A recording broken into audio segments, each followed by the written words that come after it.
Assalamu alaikum everyone. Welcome to the Azhari TV. Enjoy by listening to the Holy Quran. ফেরাউন বলল, তোর ঈমান কত আমি দেখে নেব। এই মহিলাটাকেও তপ্ত তেলের মধ্যে ছেড়ে দেয়। বাকি রইল ফেরাউনের বউ আসিয়া। আসিয়ারে ফেরাউন বলল, আসিয়া এক আল্লাহর ইবাদত ছাড়ো, আমারে সেজদা দাও। আসিয়ারও এক কথা, জীবন দিব, ঈমান দিব। ফেরাউন বলে, আসিয়া তোরে উলঙ্গ করব, বউ হয়েছিস, আই ডোন্ট কেয়ার। হাজার হাজার মানুষের সামনে নিজের বউকে উলঙ্গ করলো। তক্তার মধ্যে উলঙ্গ বউকে শুইয়ে হাতের মধ্যে পেরেক ঢুকালো, পায়ের মধ্যে পেরেক ঢুকালো। এক একটা পেরেক ঢুকায় তক্তার মধ্যে ছিদ্র হয়ে ঢুকে আর ফিনকি দিয়ে রক্ত বেরোয়। আসিয়া চিৎকার মারে। ফেরাউন বলে, তাড়াতাড়ি আসিয়ারে তেলের মধ্যে ফেল। আল্লাহ বললেন, জিব্রাইল যা, জান্নাতটা তুলে নিয়ে আসিয়ার চোখের সামনে ধর। আমার আসিয়া জান্নাত দেখে দিনের আলোকে ধারণ করতে এবং ইসলাম প্রচারের স্বার্থে অবশ্যই চ্যানেলটি সাবস্ক্রাইব করে সাথেই থাকবেন। দেখে যেন আমার কাছে আসে। মালিক তুমি জান্নাতে, তোমার পাশে আমায় একটি ঘর বানিয়ে দিও, একটি ঘর বানিয়ে দিও। সে বিভীষিকাময় মহাদিনে তোমার কাছে তুমি টেনে নিও। মালিক তুমি জান্নাতে, তোমার পাশে আমায় একটি ঘর বানিয়ে দিও। পড়েন আমিন। এই জন্য আসিয়াকে রব্বুল আলামিন গোটা বিশ্বের সব নারীদের জন্য মডেল বানালেন। তার মানে কাফেরের বউ মুমিন নারীদের মডেল। আবার নবীর বউ লূত আলাইহিস সালামের বউ, নূহ আলাইহিস সালামের বউ কাফের নারীদের মডেল। সুবহানাল্লাহ কবেন না? তা বললাম, পৃথিবীর মধ্যে যা যা আছে, সাগরের কথা, মরুভূমির কথা, পাহাড়ের কথাও বললাম। বড় বড় পাহাড়ের কথাও কোরআনে আছে না নাই? আল্লাহ বললেন, ওয়াজআলনাল জিবালা আওতাদা, পাহাড়কে আমি পেরেকের মতো বানিয়েছি। পেরেক যদি কাঠের মধ্যে ঠুকে দেন, পেরেকের বেশিরভাগ চলে যায় কাঠের ভিতরে, সামান্য মাথাটা বাইরে থাকে। ঠিক তেমনি পাহাড় দুনিয়াতে উপরে দেখা যায় যতটুক, তার 3 ডবল মাটির নিচে পাহাড় থাকে। আমরা জানি বিশ্বনবী পড়তেন, আল্লাহুম্মা রাব্বান নাস আযহিবিল বাস ইশফি আনতা শাফি লা শিফা ইল্লা শিফাউক শিফাউন লা ইউগাদিরু সাকামা। আবার পড়তেন, আসআলুল্লাহাল আযীম রব্বাল আরশিল আযীম আইয়াশফিয়া। এজন্য অসুস্থ হলে এই দোয়াগুলো করে দিবেন। ঝাড়ফুঁক করবেন। ঝাড়ফুঁক ইসলামে আছে, তাবিজ তোমার ইসলামে নাই। এগুলোর ব্যাপারে বলবো আজকে আমরা। অনেকে তাবিজ লাগে অনেকগুলো, এদিকে 5টা, গলায় 5টা, হাতে 5টা। তারপর আমাদের কাছে নিয়ে আসে, হুজুর একটু দোয়া করেন ছেলের জন্য। কি হয়েছে? হুজুর কথা শোনে না, অসুস্থ থাকে প্রায়। তো যেই তাবিজ লাগাইছেন এগুলার ভারে ওজন এমনিই তো অসুস্থ থাকবে পোলা, ঠিক কিনা?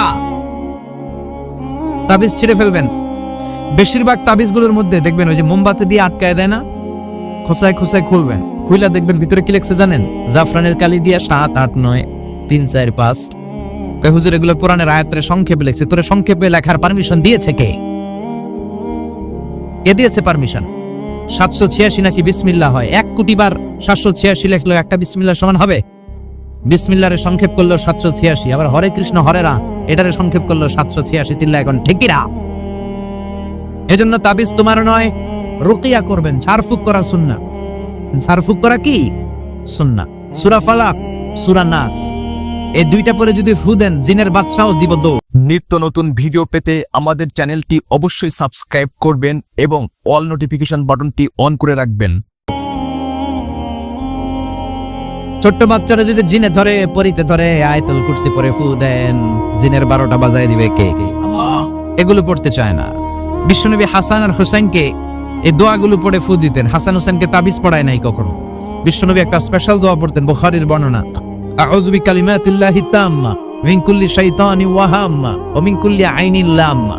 এই যে যারা মোবাইলে রেকর্ড করছেন, রেকর্ড হয়ে গেছে না? আমি যে বললাম, বাসা যে মুখস্থ করলাম। মায়ের শিখাবা, ছোট্ট বাচ্চারে শিখাবা। এগুলো পড়ে ফু দিলে কোনো জিন পুরে সামনে আসতেই পারবে না। এগুলো নাই মুসলমানের। তাবিজ লাগে কি লাগে? বিশ্বনবী 6 মাস অসুস্থ ছিলেন। ইহুদিদের মিত্র লাবিদ ইবনুল আসাম বিশ্বনবীরে ব্ল্যাক ম্যাজিক করেছে। কি ম্যাজিক? Black magic. এই ব্ল্যাক ম্যাজিকের চোটে বিশ্বনবী দাঁড়াতেও পারতেন না, মাথার ব্যথায় বেহুশ হয়ে যেতেন, বিবিদের সাথে ফিজিক্যালি মিট করতে পারতেন না, সেক্সুয়াল মেন করতে পারতেন না, ইন্টারকোর্স করতে পারতেন না, এত দুর্বল ছিলেন বিশ্বনবী। বিবিদের ঘরে যাইতেন কিন্তু মেলামেশা করতে পারতেন না, এত দুর্বল। যেই নবীর এক হাতের মধ্যে জান্নাতি 40 জনের শক্তি দিয়েছে কে? ওই নবী ব্ল্যাক ম্যাজিকের পাওয়ারে দুর্বল হয়ে যায়, তারপরেও বিশ্বনবী একদিনও তাবিজ পড়েন নাই। পড়ছে বিশ্বনবী 4 মাস, কোন বর্ণনায় 6 মাস। লাবিদ ইবনে আল-আসাম ইহুদি মিত্র এই বেয়াদবটার ব্ল্যাক ম্যাজিকের কারণে অসুস্থ ছিলেন। 6 মাস পরে সাইয়েদনা জিবরাইল আসলেন, বললেন ও নবী 2টা সূরা আল্লাহ নাজিল করেছে, একটার নাম ফালাক আর একটার নাম নাস। দুইটার একসাথে বলে মুআউযিজাতান। এই মুআউযিজ তাবিজ, এখান থেকে তাবিজ আসছে। তাবিজ যদি করতে হয় সূরা ফালাক নাস দিয়ে পড়বে, ঠিক কি না? ও নবী চলেন আপনারে কোথায় ব্ল্যাক ম্যাজিক করিয়েছে দেখাই। সাইয়েদনা আবু বকর সাইয়েদনা ওমরকে নিয়ে বিশ্বনবীকে নিয়ে জিবরাইল চলে গেলেন একটা কুয়ার কাছে। কুয়ার নিচে দেখলেন একটা চিরুনি, চিরুনির মধ্যে বিশ্বনবীর 11টা চুল দিয়ে গিট দেওয়া। সূরা ফালাক আর সূরা নাসে আয়াত আছে 11টা। নাজিল হলো কুল আউযু বিরাব্বিল ফালাক মিন শাররি মা খালাক। একটা একটা আয়াত সাইয়েদনা জিবরাইল নাজিল করেন, একটা একটা গিরা খুলতে থাকেন আর বিশ্বনবীকে সুস্থ করে দিতে থাকেন কে? 11টা আয়াত পড়া শেষ, 11টা গিট খোলা শেষ, চিরুনি থেকে বিশ্বনবী সুস্থ। এত সুস্থতার মধ্যে বিশ্বনবী তাবিজ ঝুলাই নাই। আর আমরা কিছু হইলে তাবিজ আছে না নাই? এজন্য খবরদার এগুলো করবেন না, ঝাড়ফুঁক করবেন। অসুস্থ হলে, ব্যথা বেদনা হলে সিঙ্গা লাগাবেন। সিঙ্গা লাগানো সুন্নাত।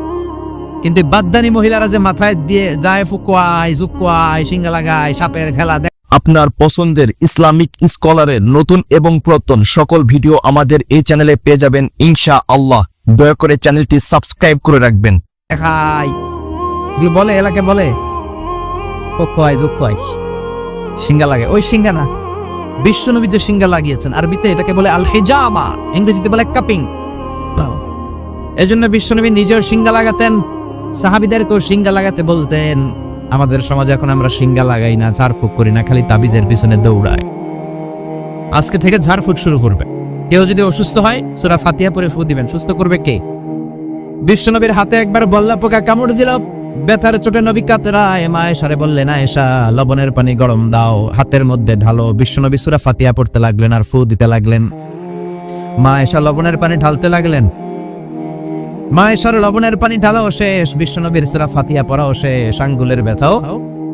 মা আয়েশা বললেন নবী আপনি সূরা ফাতিহা পড়ে ফু দিলেই তো ভালো হয়ে যায়, আমারে কষ্ট দিলেন কেন? আমার লবণের পানি গরম করতে বললেন কেন? বিশ্বনবী বললেন আয়েশা লবণের পানির মধ্যে সোডিয়াম ক্লোরাইড আছে। It's a very natural pain killer, natural vaccine. লবণের ভিতরে কি থাকে? সোডিয়াম ক্লোরাইড থাকে। এটা আপনার পেইন কিলারের কাজ করবে। ব্যথার মধ্যে লবণ সিদ্ধ দিয়ে পানি ঢালেন, সুস্থ করে দিবে কে? আয়েশায় পানি দিয়ে চিকিৎসা হয় আর সূরা ফাতিহা পড়ে ঝাড়ফুঁক হয়। চিকিৎসার ঝাড়ফুঁক দুইটার সমন্বয়ে রোগ ভালো করে কে? অনেকে বলে হুজুর দোয়া করেন আমার জন্য অসুস্থ। কি রোগ? কয় ক্যান্সার। চিকিৎসা করছেন নি? কয় না, খালি দোয়া করেন আপনি।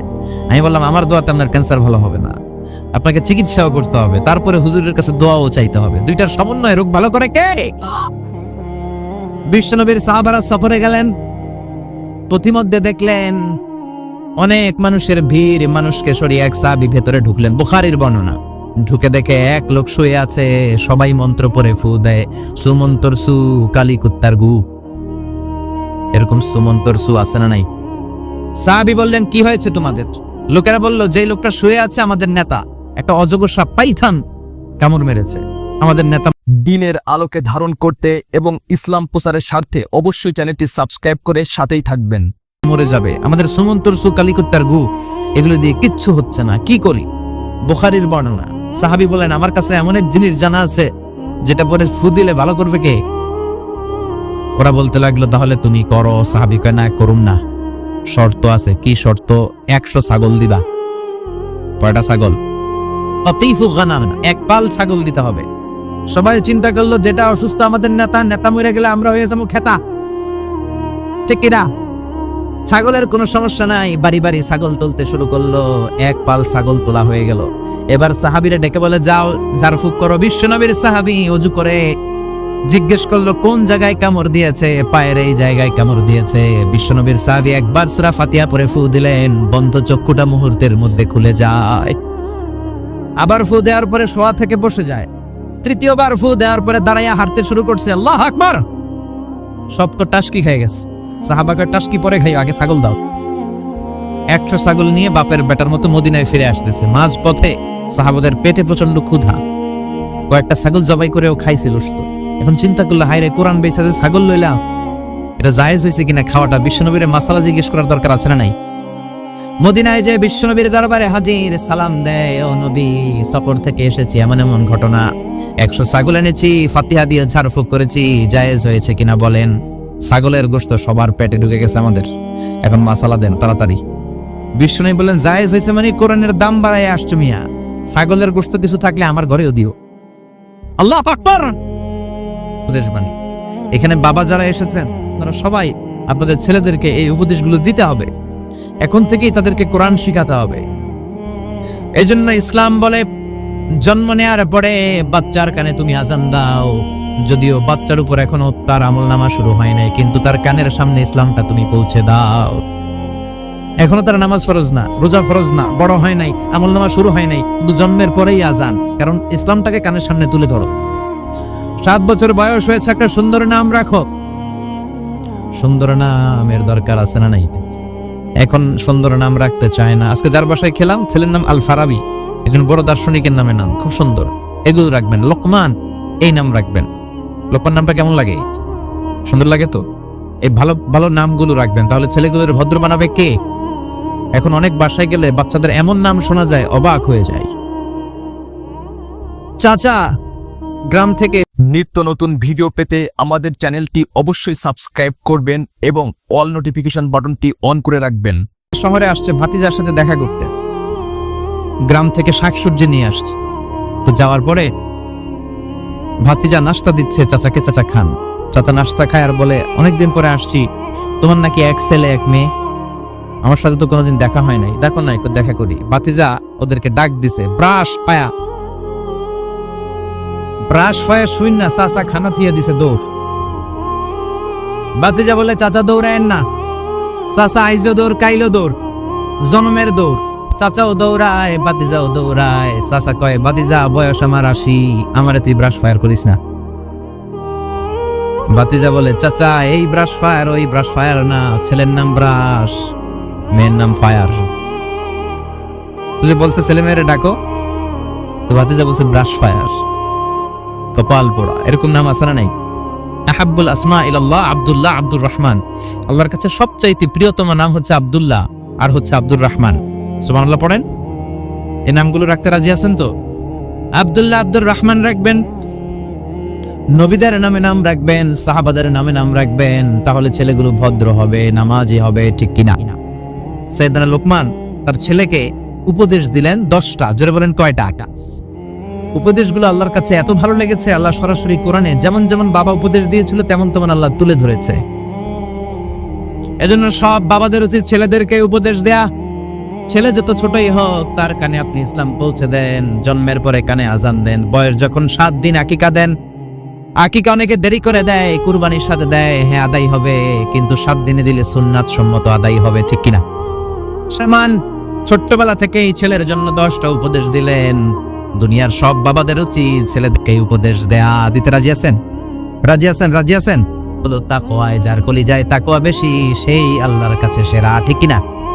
কিয়ামতের দিন কি প্রধানমন্ত্রীর জন্য আলাদা লাইন, প্রেসিডেন্টের জন্য, এমপির জন্য? কিয়ামতের দিন লাইন 2টা। কয়টা? আসহাবুল ইয়ামিন, আসহাবুশ শিমাল। একটা হবে ডানপন্থী আর একটা বামপন্থী।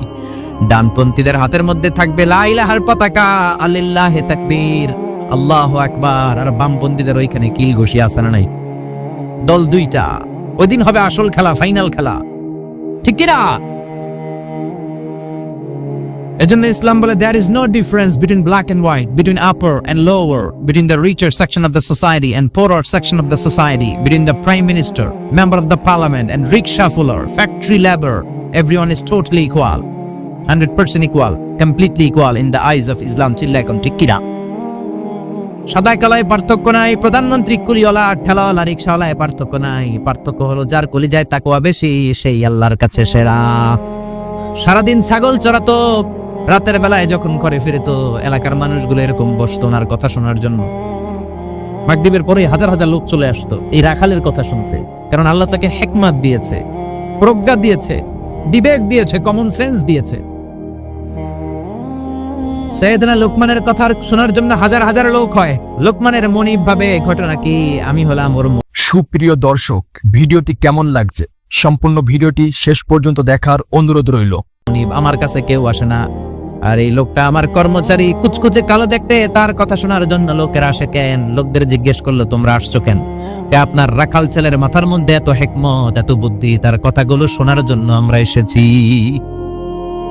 আমার এই রাখালের এত হেকমত, এত বুদ্ধি, দেখি তো কি হেকমত আছে।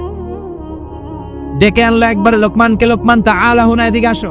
মনিব লোকমান ডেকে বলে, ও লোকমান, ইযবাহ শাতান, একটা ছাগল জবাই করো। ওয়া আখরিজ মিনহা আতিয়াবা মুদগাতাইন, এবার ছাগলের সবচাইতে দুইটা দামি অঙ্গ ছুরি দিয়ে কেটে আনো। সাইয়েদনা লোকমান মনিবের কথা অনুযায়ী ছাগল জবাই করলেন। জবাই করে জিহ্বাটা আর কলবটা কেটে আনলেন। বললেন, মনিব, এই দুইটা অঙ্গ সবচেয়ে দামি। এবার মনিব বলল, ইযহাব ওয়াজবাহ শাতান উখরা, আরেকটা ছাগল জবাই করো। ওয়া আখরিজ মিনহা আখবাসা মুদগাতাইন, এবার সবচেয়ে নিকৃষ্ট দুইটা অঙ্গ কেটে আনো। এবার সাইয়েদনা লোকমান আবার ছাগল জবাই করলেন, আবারও জিহ্বা আর কলব কেটে নিয়ে আসলেন। মনিব বলে, মা হাদা ইয়া লোকমান, ও লোকমান, সবচাইতে উৎকৃষ্ট দুইটা অঙ্গ কেটে আনার জন্য বললাম, জিহ্বা আর কলব আনলা। সবচেয়ে নিকৃষ্ট দুইটা অঙ্গ কেটে আনতে বললাম, তখনও জিহ্বা আর কলব আনলা, ঘটনাটা কি? সাইয়েদনা লোকমান বললেন, জিহ্বা যদি ভালো হয় এর চেয়ে ভালো অঙ্গ আর হয় না। জিহ্বাটা যদি খারাপ হয় এর চেয়ে খারাপ অঙ্গ আর হয় না, ঠিক না? এই জিহ্বা দিয়ে যদি কোরআনের তেলাওয়াত করেন, এই জিহ্বা দিয়ে যদি আপনি আল্লাহর জিকির করেন, এই জিহ্বা দিয়ে যদি কোরআনের দাওয়াত দেন, এই জিহ্বা দিয়ে যদি ভালো ভালো কথা বলেন, এই জিহ্বাটাই হলো সেরা অঙ্গ। আর এই জিহ্বা দিয়ে যদি মিথ্যা কথা বলেন, ওয়াদার খেলাফ করেন, মানুষকে গালি দেন, চগলখুরি করেন, গীবত করেন, জিহ্বার চেয়ে খারাপ কোন অঙ্গ হতে পারে?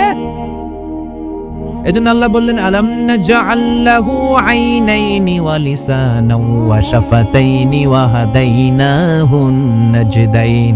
ও গোলাম, তোরে চোখ দিলাম, ঠোঁট দিলাম, তোরে আমি জিহ্বা দিলাম। জিহ্বা দিলেন কে?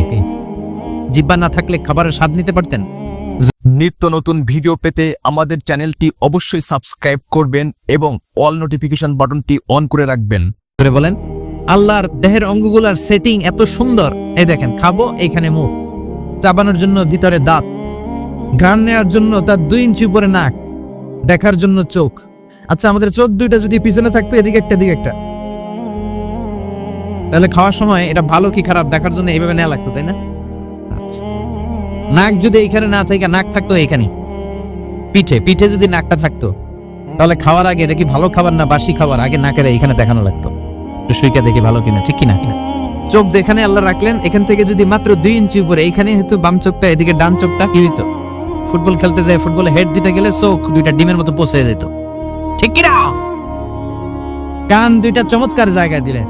এই কানটা যদি আল্লাহ এই বগলের নিচে দিত, আর এই ডান কানটা যদি এই বগলের নিচে দিত, আজকে আমার ওয়াজ শোনা লাগতো এইভাবে, ঠিক কিনা?